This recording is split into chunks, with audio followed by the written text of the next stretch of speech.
Powerful Content Podcast, your go-to source for content creation, strategy, and business inspiration. I'm your host, Mel Daniels, content strategist, coach, and speaker, empowering women across the globe to grow their business with powerful content that connects, nurtures, and converts. So if you're ready to create standout content that gets you noticed and remembered, or build an aligned audience who love you and are ready to buy from you, you're in the right place. I believe that content has the power to connect us all. It's up to you how you use it. Listen in for genuine and insightful chats with guests, as well as practical tools and strategies from me. It's so lovely to have you here.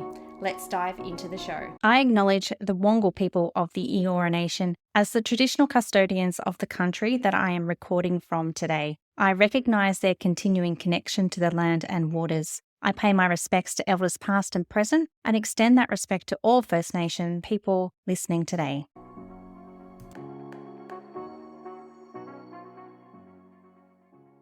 Hello, beautiful people, and welcome to episode 102 of the Powerful Content Podcast.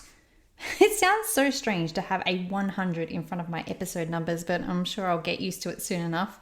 Speaking of 100 episodes, don't forget, you've still got until tomorrow, the 16th of February, to enter my competition to win a free 30-minute power session, 2 free months inside of my membership, The Content Effect, and an ebook copy of my new book, The Power of Content. Now, 2 lucky listeners have the chance to win, and those packages are worth over $200 each, so well worth entering.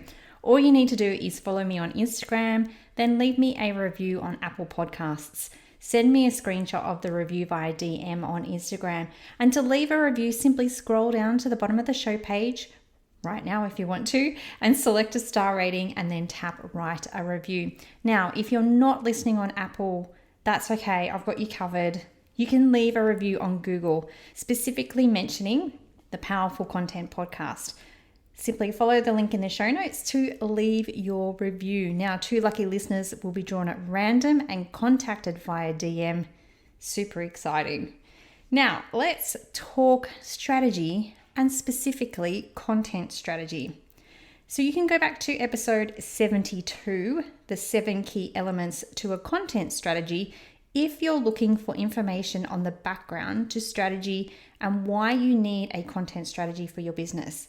But in short, a content strategy is a basic framework that gives you the focus to connect, nurture, and convert your ideal client. It has a direct link to your client journey that takes your ideal client from not knowing anything about you all the way through to becoming that raving, paying fan. Now, strategy, like I mentioned in episode 72, is different to tactics. And this is something that frustrates me no end. There are service providers out there that claim to help you with your content strategy, but what they're really selling is creating social media posts or creating pins and scheduling them to Pinterest or showing you how to use Instagram. That's not strategy, that's tactics. That's the how of achieving your strategy. Now, your strategy is the overall plan for achieving a particular goal or objective. It's a high-level overview of how you will reach your desired outcome. Tactics, on the other hand, are those specific actions you will take to implement your strategy. Now, your strategy provides the overall direction for your efforts for your content, while tactics help you to execute your strategy effectively. Can you see the difference? A content strategy is going to give you clarity, focus, purpose, consistency, all of which will result in increased ease, efficiency, visibility, and sales. All pretty good reasons to invest the time in a strategy, I think. Now, here's a different perspective for you.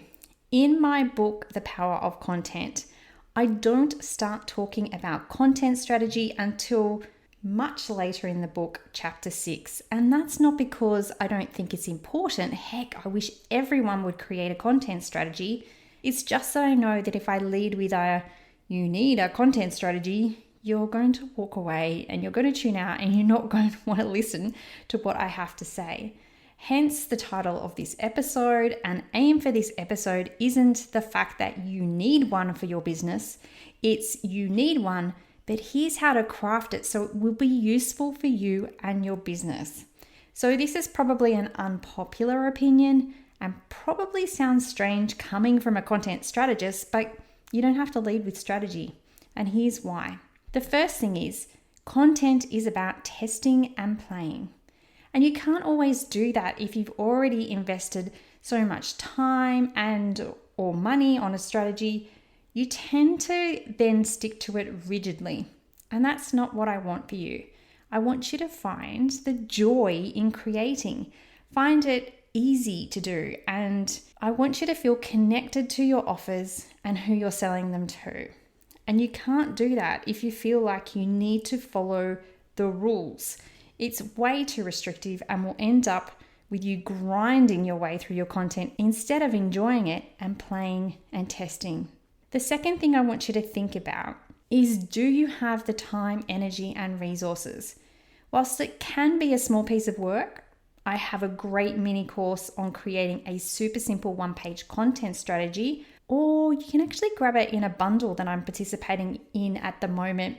The link is in the show notes for that. But for your strategy to be meaningful, it's often a bigger piece of work that really requires thought and quite often guidance as well. And you know what? This isn't always possible for a small business owner who has so many other things on their mind. Now, I know that you love to create, you love to serve, but you don't always hit publish on that blog or schedule those socials or send that email.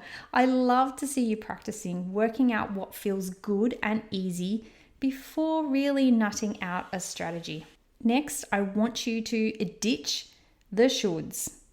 Whilst I'd love for you to have a strategy in place, I also strongly believe that there's no right or wrong when it comes to content creation, and that the shoulds always end up in overwhelm and burnout. That's not the energy I want you to bring to your content. So as long as you have the fundamentals of who your ideal client is, then that's just a great start. As you test and play, it becomes easier to pin down what you like, what comes easy to you, and what's landing with the people who you really want to work with.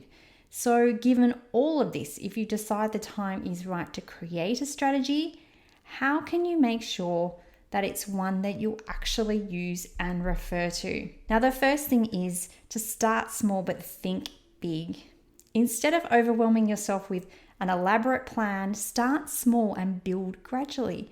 Try that one-page content strategy instead of this huge document that you have to plow through and get finished and tick the boxes. As you gain experience and insights, you can really expand on each of the 7 elements of your content strategy. If you'd like help to start small, then I've already mentioned a couple of ways to get hold of my super simple one-page content strategy. You can either purchase it from me directly, or you can get it as part of the Back to Business bundle that I'm participating in with Kate Doster. The links to both of these options are in the show notes. So that's my first tip. Start small, but think big. The second is align your strategy with your vision. When you know why you're here, your purpose, and how you bring that to the world, then the connection between that and your strategy will be strong, resulting in you wanting to implement and take action on your strategy. This alignment not only makes the process of creating a strategy more enjoyable, but also ensures that you're creating powerful and purposeful content, as it will be infused with far more you. The next tip to create a strategy that you'll actually want to use is, I want you to embrace the freedom there is in structure. Content is as much about systemization and structure as it is about the creative freedom, no matter what your strengths are. And if you want to know more about embracing your strengths, go back to episode 4, using your content superpower, or take the quiz that's down in the show notes. Even the most flowy of free spirits can experience even more creative intention and flow when the boundaries of a structure are in place.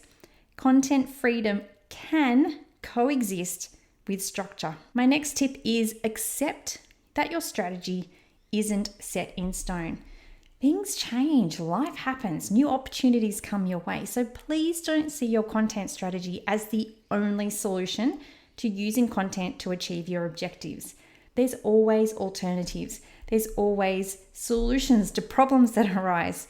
Embrace being adaptable, and your content strategy will be more of a guiding light than a rigid roadmap. And my final tip is bring personal reflection, not just tracking and measurement. The last element of a content strategy is to track and measure. And as I mentioned earlier in this episode, if you want to find out more about those elements, then go back to episode 72 as I go into them with a lot more detail. However, if you've been hanging around me long enough, you'll know that I'm as much, if not more, about the humanistic, relationship and connection side of content marketing rather than just focusing on the numbers. If you take time to reflect on how you feel about your strategy and then refine it, it will become more integrated into your business as a living, breathing, guiding document rather than something that you action, tick the box, measure and move on. Yes, there is an element of that in content strategy, but you'll gain so much more and you'll be more likely to continue to use and refine your strategy if you bring personal reflection to the process. Because at the end of the day, content creation and content strategy is as much about you as it is about serving your ideal client. So let's sum up. If you can personalize your strategy and take a humanistic, kind, and mindful approach, then you'll be able to use and follow your strategy far more easily. Starting small, aligning it with your big vision, embracing the flexibility and reflection will help you create a guide for you, your business, and anyone you outsource work to that is meaningful and powerful, not just words on a page. Now, don't forget, you can go and grab my super simple one-page content strategy mini course, or we can work one-to-one together to craft a strategy that is sustainable, easy to action, and most importantly, something you'll want to use every day. Simply send me a DM on Instagram if you have any questions. I'm here to help. Talk soon. Thanks so much for listening. That's it for another week. To get more powerful content in your life, make sure you're following along on socials. My handle is @meldbusiness. And just in case you're wondering, the groovy music for this podcast was created by Just Here on SoundCloud. I'd also be super grateful if you took a moment to rate and review this podcast so more amazing women like you can experience the power of content. And if you're like, hell Mel, stop talking, I'm ready to work with you now, here's how we can work some powerful content magic together. Firstly, come and join the Content Effect, my membership inspiring women with service-based businesses to ditch the content chaos and start creating standout content that gets you noticed and makes sales. You can join us by using the link in the show notes or just Google the Content Effect. The second way we can work together is via my one-on-one packages. We can create a sustainable content strategy or start to build out your client journey. It's up to you. Hop on over to meldbusinessservices.com.au/services to find out more. Until next time, have a beautiful week and embrace the power of your content.